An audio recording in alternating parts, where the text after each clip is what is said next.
Citas para comenzar el día está en ADN Hoy. Revisamos a esta hora información internacional con la tensión que se vivió particularmente la tarde de ayer domingo entre Estados Unidos y Colombia, o entre Colombia y Estados Unidos. La historia básicamente es que Donald Trump ha seguido deportando lo que él considera criminales, asesinos, que son personas que emigraron ilegalmente a los Estados Unidos. Ya envió durante el fin de semana a varios países de Centroamérica, también algunos a Brasil. Y en el caso de Colombia, Paola, había enviado 2 aviones militares con personas a ese país, pero el gobierno de Gustavo Petro negó el que esos aviones aterrizaran, básicamente reclamándole a Estados Unidos el trato que le estaba dando a estas personas que simplemente habían tratado de buscar un mejor futuro, en este caso en Estados Unidos. Inmediatamente Trump, al conocer esta situación de los aviones militares cuyo aterrizaje se les había negado, a través de sus redes sociales da cuenta de que de inmediato establecía una serie de sanciones, desde revocar las visas a las autoridades del gobierno de Petro, pero también aranceles de un 25 y hasta un 50%, decía,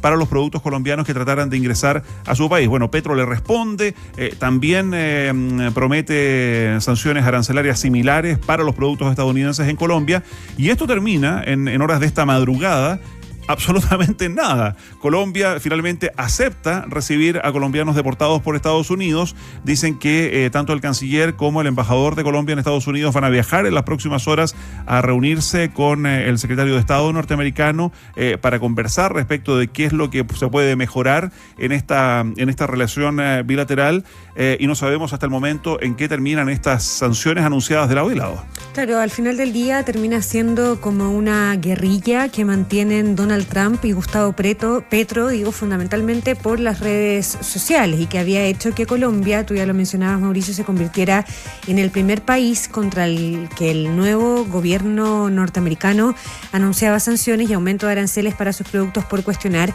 esta política migratoria.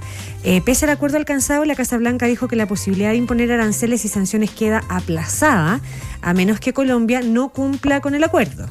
O sea, perdió todo Petro, ¿no? Trump dijo que la negativa de Petro ponía en peligro la seguridad nacional y pública de los Estados Unidos. Y ahí hay que recordar que en su primera semana al frente del gobierno de ese país, Trump ha iniciado las deportaciones de migrantes indocumentados prometida durante su campaña.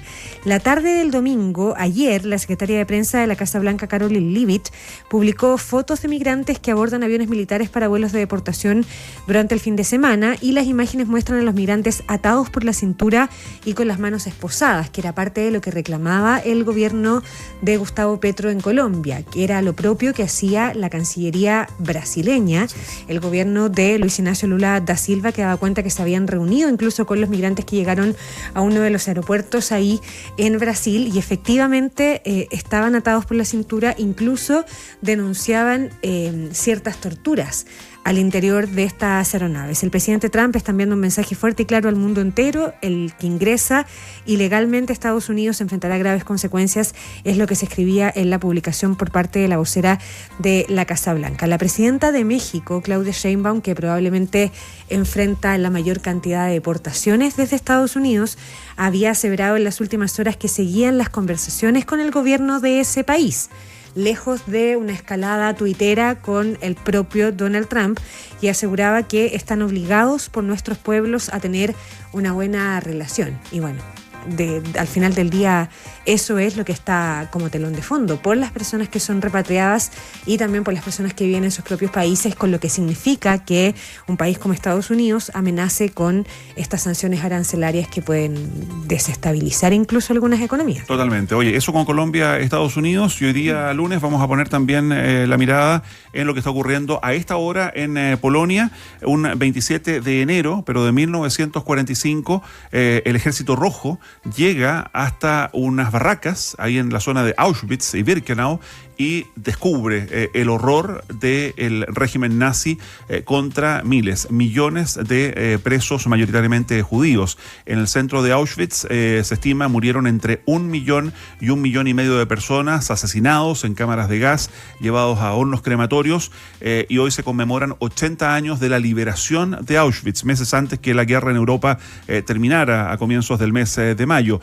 Hoy va a haber una ceremonia en la cual asisten líderes de más de de 50 países, desde los propios gobernantes de Polonia, pero también va a estar el canciller alemán, va a estar los reyes tanto de Inglaterra como de España, entre muchas autoridades recordando el horror del Holocausto y los millones de personas, mayoritariamente judíos, que murieron durante la Segunda Guerra Mundial. Claro, hay varias crónicas que se escriben hoy día alrededor del mundo, y una de ellas en el diario El País que da cuenta de 80 años después de su liberación, cómo el lugar que simboliza el Holocausto lucha contra, entre otras cosas, la trivialización y también el olvido. Es un lugar, no es un lugar turístico, pero, es un lugar de visitas turísticas, de miles y millones de visitas al año, y ahí también siempre está ese riesgo de esa trivialización, ¿no? El Premio Nobel de la Paz en 1992, el escritor y superviviente del Holocausto, Elie Wiesel, lo explicaba así en una entrevista con el diario El País. Se queda fuera de todo entendimiento cuando intentaba responder qué es Auschwitz. De toda percepción, podemos comunicar algunos retazos, algunos fragmentos, pero no la experiencia. Lo que hemos vivido, nadie lo conocerá y nadie realmente nunca lo va a comprender. 80 años desde la liberación de Auschwitz, crónicas a nivel mundial y una conmemoración en la que, ya decías tú, Mauricio, van a participar todas esas personalidades de distintos países del mundo. 8.